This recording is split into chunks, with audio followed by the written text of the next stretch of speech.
Welcome to the first Early Head Start podcast. We'll be producing this series over the coming months on topics that are important in our field in EHS.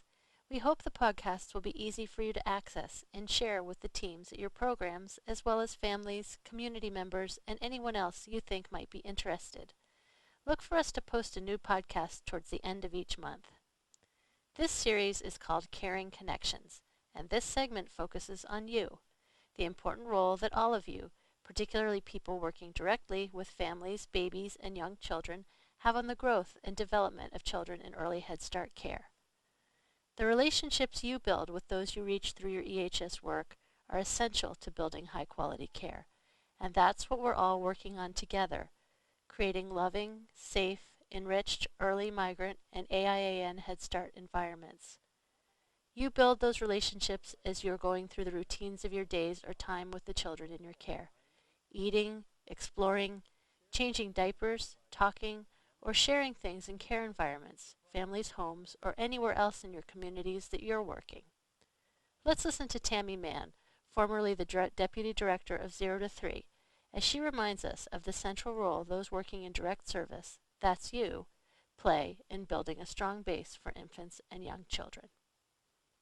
Early relationships really provide the foundation for all of a child's learning and development. It's the give and take that happens between a caregiver and a child, and that back and forth process really fuels a young child's brain development in ways that helps connections to form, helps young children be able to make sense of their experiences. And so when young children have access to adults who are in tune, who are able to respond to a child's cues, who really can engage in that back and forth dance, we really find that's the foundation that really establishes the base for all of development to unfold.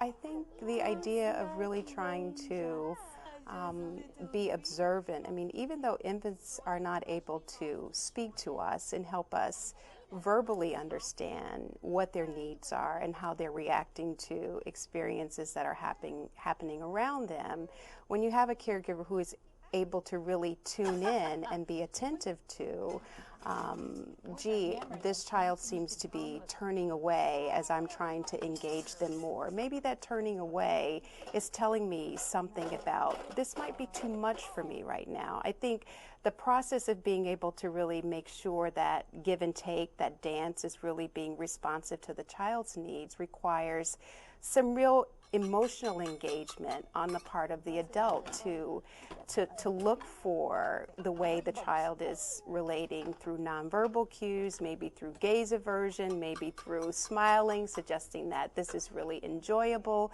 engage with me a little bit more around this. It's really the idea of being available emotionally and physically to respond to what that child is experiencing in his or her environment. You play a powerful role. Young children look to you as they're exploring and learning to trust the world around them. When we get on the floor with babies for tummy time, or comfort a toddler when something is frustrating, or try hard to listen to exactly what a little one is trying to tell us before they have the words to share that way themselves, we're building those strong foundations. Our work isn't always easy. People who haven't worked with infants and very young children don't always realize exactly how hard it is to do what we do, to respond to those little ones in the ways that we need to be available to everyone who needs us, to be that problem solver, the facilitator, the builder, the observer, and to take on all of the other important roles required of us in our work. Many things come together to help us to be as effective and productive as possible. Our work has challenges. Things don't always go as planned. Louis Torelli, a specialist in creating physical environments for infants and toddlers, recently shared this thought on some of his early challenges as a teacher at the National Orientation Conference for newly funded Early Head Start programs.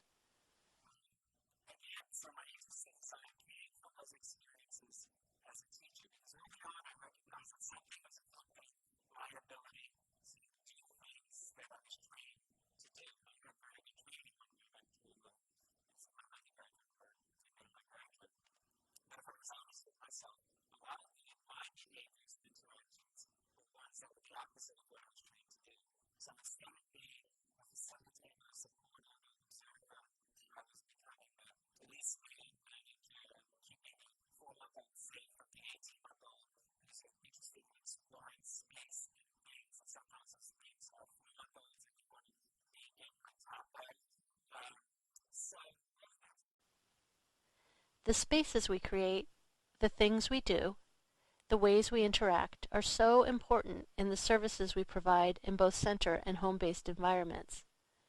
Sometimes we have to think and rethink our plans. We're constantly adapting and changing as children grow and develop, and the families and communities around us change and move forward in new and different ways. Lots of our work isn't just with the little ones, it's with the families and communities that are entrusting us with the care of their children. A strong EHS program is built on the foundation of the strength of those relationships.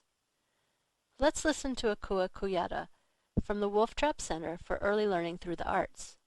She recently collaborated in the Office of Head Start initiative Little Voices for Healthy Choices, which was designed to extend our work and understanding of the areas of music, movement, nutrition, brain development, and sleep in practical ways that we can apply to our everyday work.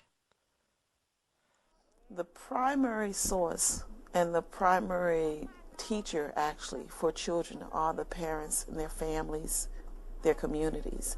So for caregivers, it's really important to connect with parents, families, communities in that way by literally inviting them in, asking them to share their experiences and recognize not only the differences but some of the similarities so that that can be addressed, and then everyone can be respected for what it is that they bring to that environment for the child. And I think the child, that little individual that brought us all together in this work. The relationships we build with children are intended to be reciprocal. That's to say, the relationships go two ways. Children share all kinds of things about themselves with us, what they like, how they feel, what they want, really who they are, and we learn about them through our time with them so that we can provide responsive, individualized care that's respectful to each one of them. And then, importantly, they'll learn to interact with each other from that same strong foundation that grew from the relationships we shared with them. When you return to your work, please take a moment to consider you, yourself, the things you feel you do well, the impact you have in the setting in which you do your work, or an interaction that you've recently had. What things do you do best, and what are some of the things you need to do your best work? You really are doing some of the most important work there is to do out there. You can look us up at www.ehsnrc.org or on the ECLKC, Head Start's Early Childhood Knowledge and Learning Center, at eclkc.ohs.acf.hhs.gov for more resources that we hope will assist you.